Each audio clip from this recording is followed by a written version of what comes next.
in Madison.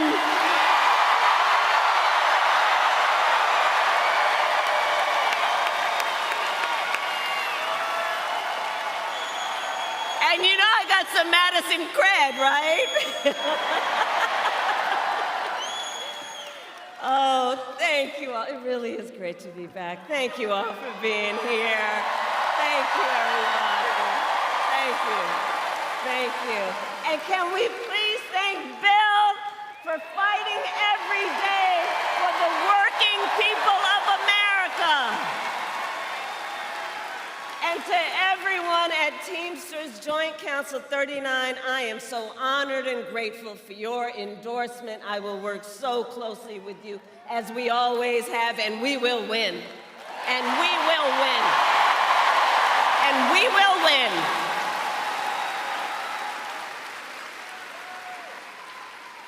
And it's so great to be with all of the leaders who are here.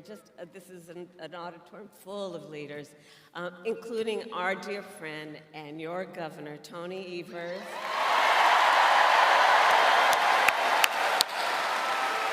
Senator Tammy Baldwin, who you will re-elect to the United States Senate. Representative Pocan. Mayor Rhodes Conway. And I have to give a special thanks to the mayor, because the last time I was in Madison, we went to the house where I lived when I was 5 years old, here in Madison. So many of you know, and my sister Maya's here, so our parents taught at the University of Wisconsin-Madison, and so we lived here a period of time. So every time I land, the governor says, "Welcome home." So thank you all, to all the leaders who are here, elected leaders and community leaders and just neighborhood leaders, family leaders, all that you are. Thank you. So here we are. All right, we got work to do. 46 days until the election. 46 days until the election.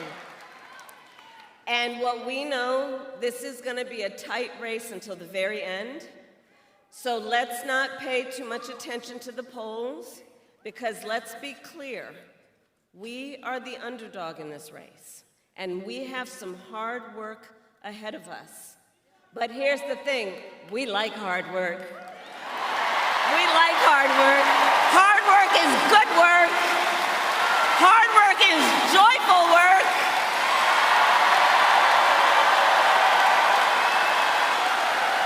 And with your help in November, we will win.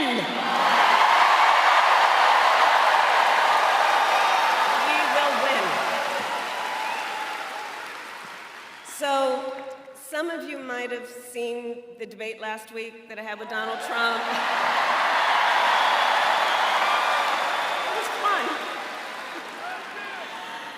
And I talked about issues that matter to families across America, like bringing down the cost of living, investing in America's small businesses, protecting reproductive freedom,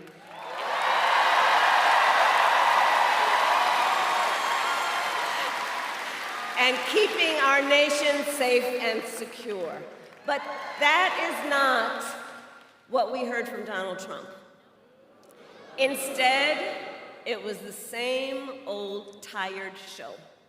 The same old tired playbook we've heard for years, with no plan on how he would address the needs of the American people. Well, folks, it's time to turn the page. Time to turn the page. And America is ready to chart a new way forward. We are ready. We are ready. We are ready for a new generation of leadership that is optimistic about what we can do together.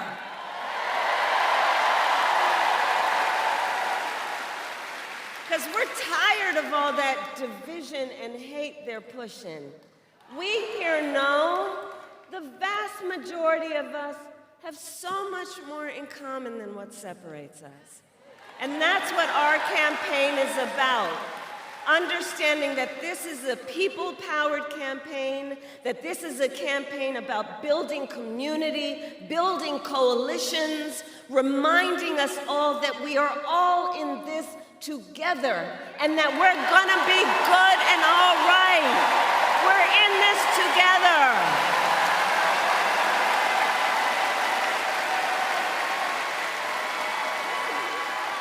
Which is why Democrats, Republicans, and independents are supporting our campaign. Because they want a president, we want a president who works for all the American people. And I promise you that is the kind of president I will be. I promise that.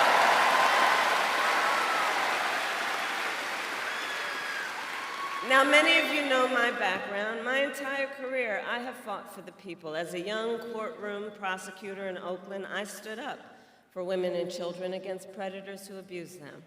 As Attorney General of California, I took on the big banks and delivered $20 billion for middle-class families who faced foreclosure because of predatory lending practices.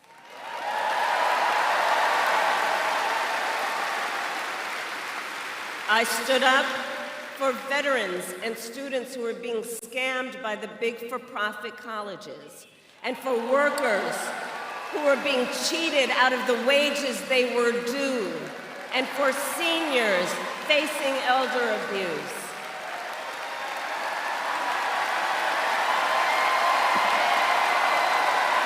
And as president, I will fight on behalf of all communities and all Americans, and together we will build a brighter future for our nation.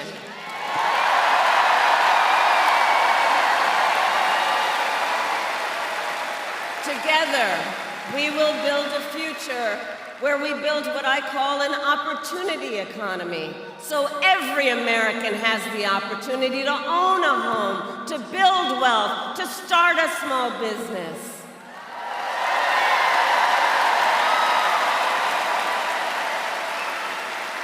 And I'll tell you, I love our small businesses. For the small business leaders who are here, can you raise your hand?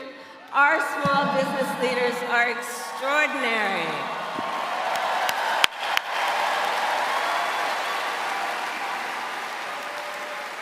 So, you know, growing up, before our mother could afford to buy a house, we lived in an apartment above a child care center. It was owned by a woman by the name of Mrs. Shelton, and she helped raise my sister Maya and me, because my mother worked long days and sometimes on weekends. We called Miss Shelton our second mother, and she was a small business owner.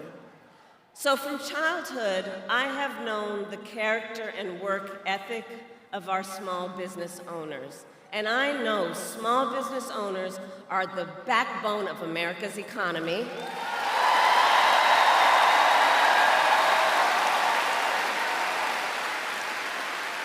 Which is why my plan offers a new way forward and will give a $50,000 tax deduction to help entrepreneurs start their small businesses.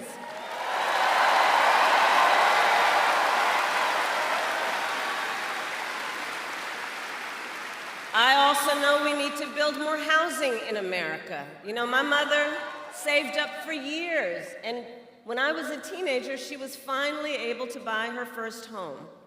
I know what that dream is like.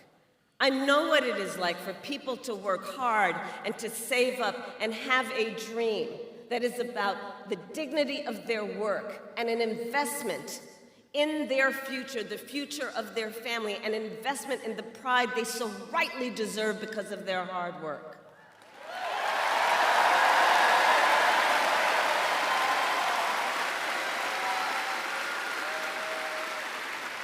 But right now on the affordable housing issue, look, we have a shortage of housing in America, and it's contributing to driving up prices. So with my plan, we are going to cut red tape and work with the private sector to build 3 million new homes by the end of my first term.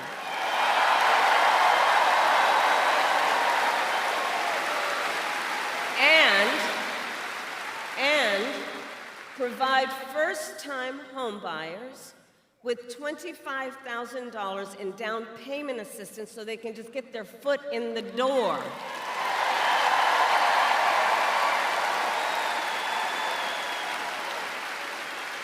Because unlike my opponent, who was basically handed $400 million on a silver platter and then filed bankruptcy 6 times,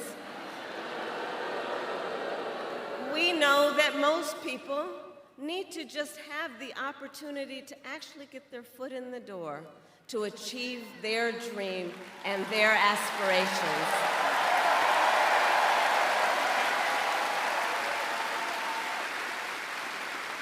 We also need to lower the cost of living, because while our economy is doing well by many measures, prices for everyday necessities like groceries are still too high. You know it and I know it. So I have a plan to lower costs on everything ranging from healthcare to groceries, including taking on corporate price gouging.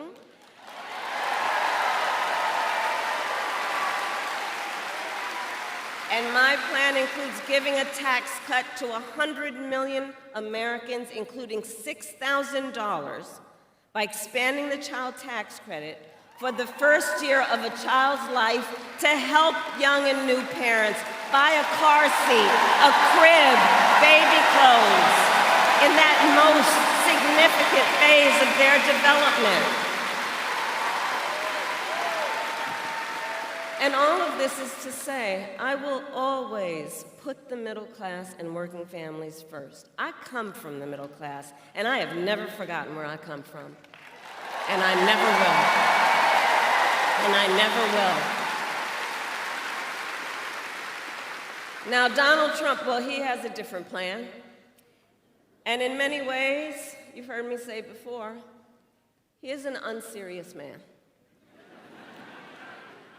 But the consequences of putting him back in the White House are extremely serious.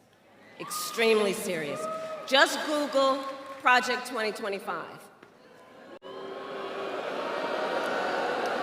By the way, can you believe they put that thing in writing? I mean, they put it in writing, they had it bound, and they handed it out. And if you get your hands on it or just Google it, let me tell you, it's a detailed and dangerous blueprint for what he will do if he were elected president again. If Donald Trump, well, you know what? The courts will take care of that. Let's take care of him in November. We'll take care of him in November. How about that?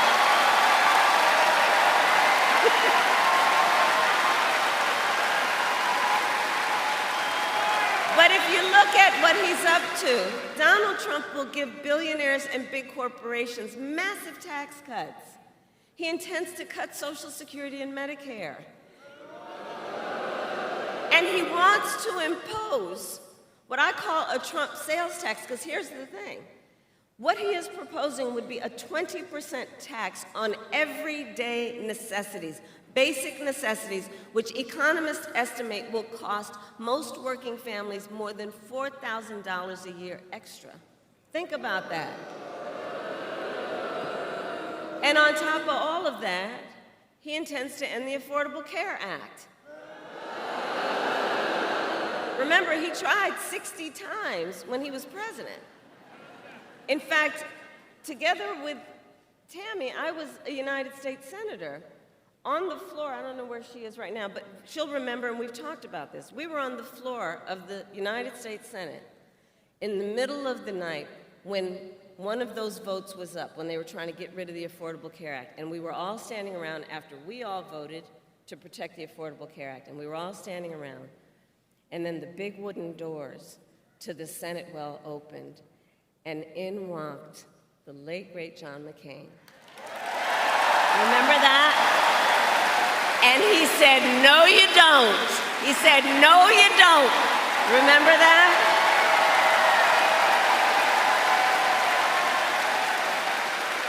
But we were up against those kinds of attacks when he was president last time, and as he said in the debate, he intends to replace it, but has no plan.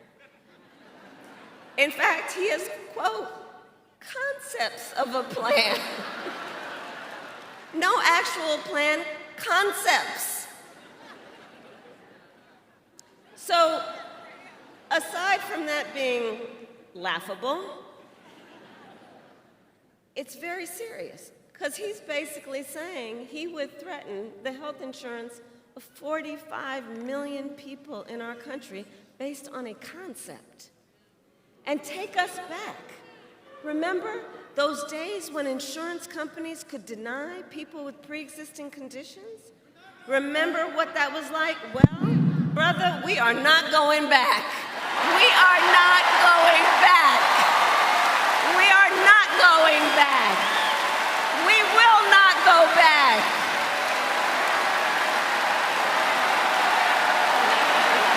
We're not going back.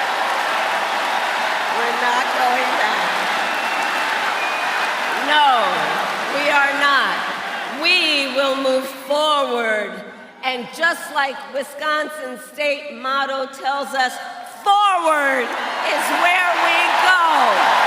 Forward is where we go. Because ours is a fight for the future. And ours is a fight for freedom.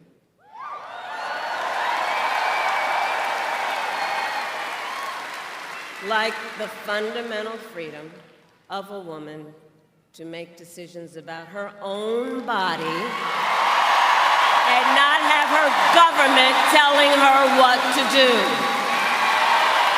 Freedom.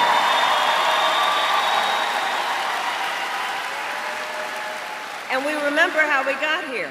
Donald Trump handpicked 3 members of the United States Supreme Court with the intention that they would undo the protections of Roe v. Wade.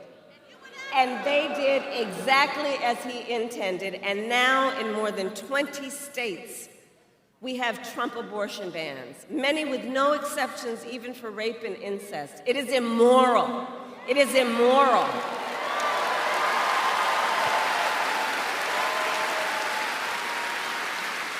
And let us agree, one does not have to abandon their faith or deeply held beliefs to agree the government should not be telling her what to do. Not the government. Not the government.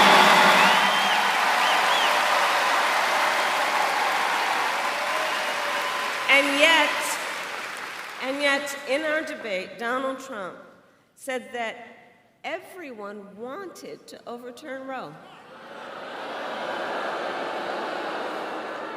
I have talked with folks who are here. I have talked with women around our country and the people who love them. Women are being denied care during miscarriages. Some only being treated once they develop sepsis. They didn't want this. And we know that women have died because of Trump abortion bans. I was with a mother and the 2 sisters of a woman who died because of Trump abortion bans just last night. You know, and her mother said the worst thing among the pain that she's experiencing is when she heard and reflects on what she was told, that it was preventable. Preventable. And you know, when that decision came down just over 2 years ago, we predicted this would happen. And it's preventable. You know, the young woman, she was a vibrant 28-year-old young woman with a mother of a 6-year-old son. Her name, Amber Nicole Thurman, who I promised her mother I will say her name every time. I will say her name every time.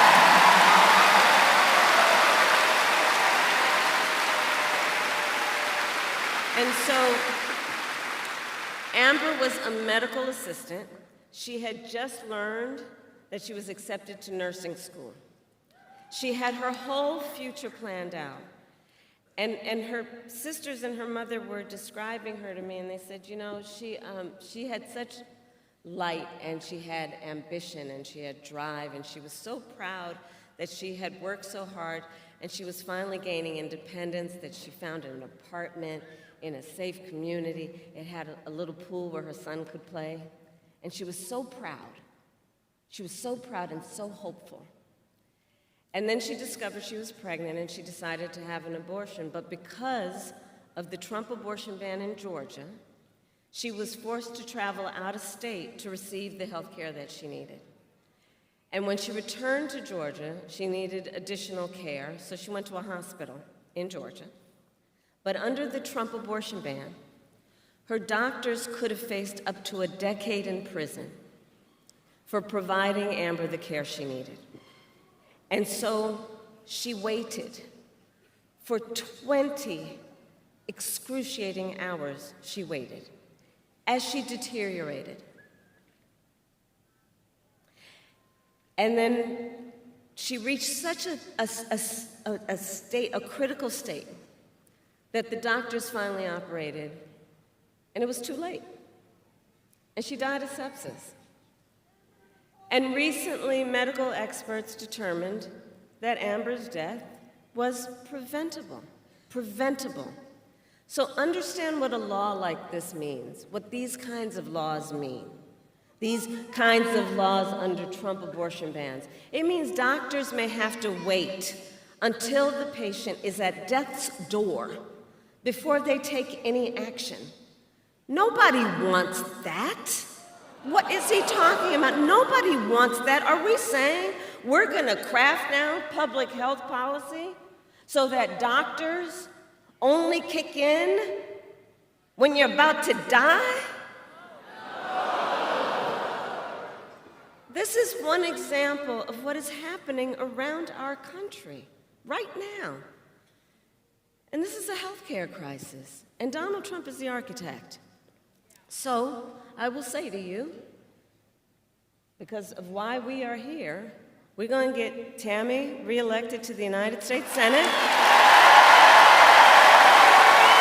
And when Congress passes a bill to restore reproductive freedom, as President of the United States, I will proudly sign it into law. Proudly.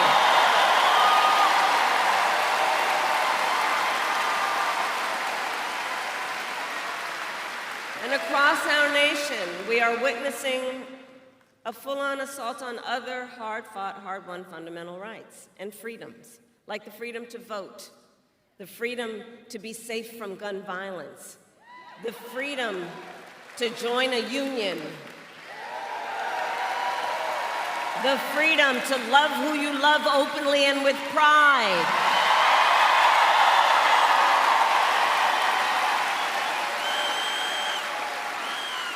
So we know what we are up against.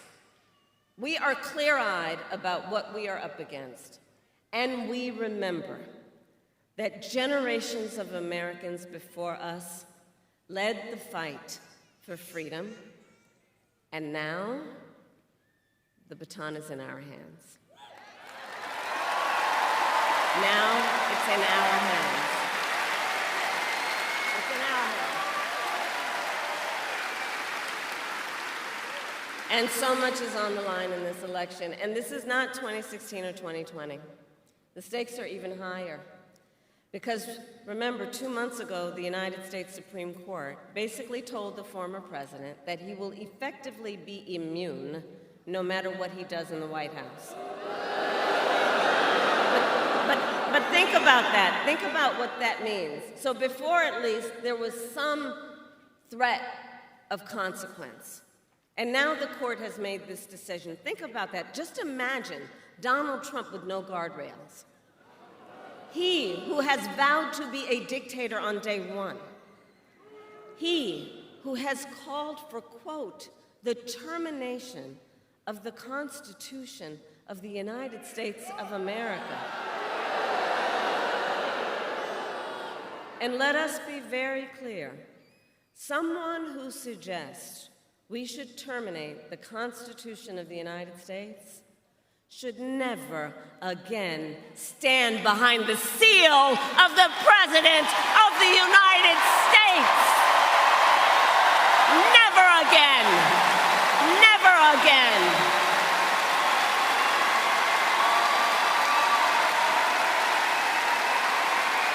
Never again.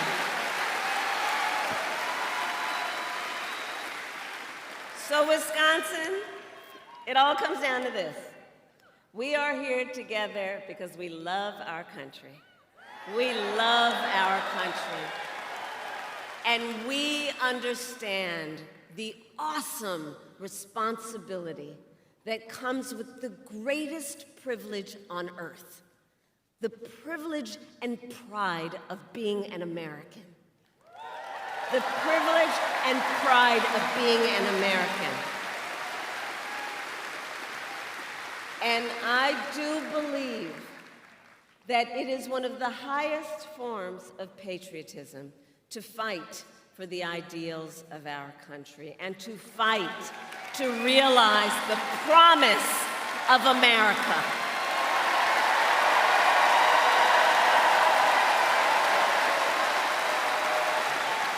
So, Madison, Election Day, yes, in 46 days, and early voting has already started in some states. Early voting in Wisconsin starts in just 32 days. And in fact, many of you may have already received your mail-in ballots. Check this out. In-person early voting begins in Virginia and Minnesota today. Today. And don't we love Tim Walz?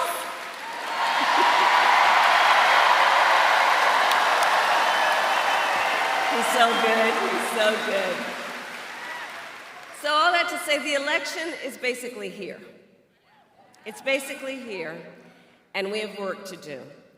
To energize, to organize, and to mobilize, and to remind everyone, your vote is your voice, and your voice is your power, and never let anyone take your power from you.